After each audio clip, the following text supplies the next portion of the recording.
Inxusa laseNingizimu Afrika eFrance uEmmanuel Nkosi Nathi Mthethwa ushone eseneminyaka engama-58. uMthethwa wazalwa ngomhla zingama-23 kuMasingana wonyaka u-1967 kwaMbonambi ogwini olusenyakatho yeKwaZulu Natal. uMthethwa wangena kwezombusazwe eneminyaka eyi-15 waba ingxenye yenhlangano iCloudwater Youth Organisation KwaZulu Natal waba usihlalo wayo ngo-1982. Wasebenza umshoshaphansi ophikweni lwezempi lwe-ANC umkhonto wesizwe ngesikhathi sobandlululo.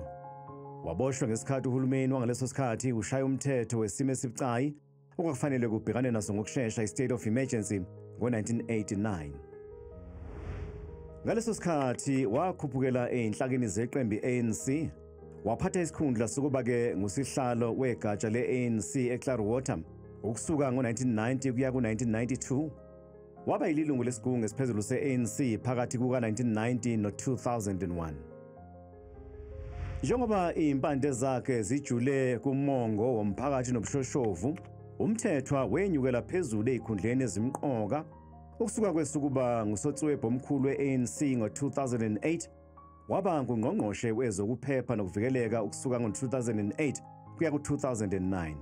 Wagcina-ke esengungqongqoshe wamaphoyisa kwaze kwawushaya unyaka u-2014. Emva kokuba ngungqongqoshe wamaphoyisa, uMthethwa waqokwa njengongqongqoshe wezemidlalo, ubuciko namasiko ngonyaka u-2014.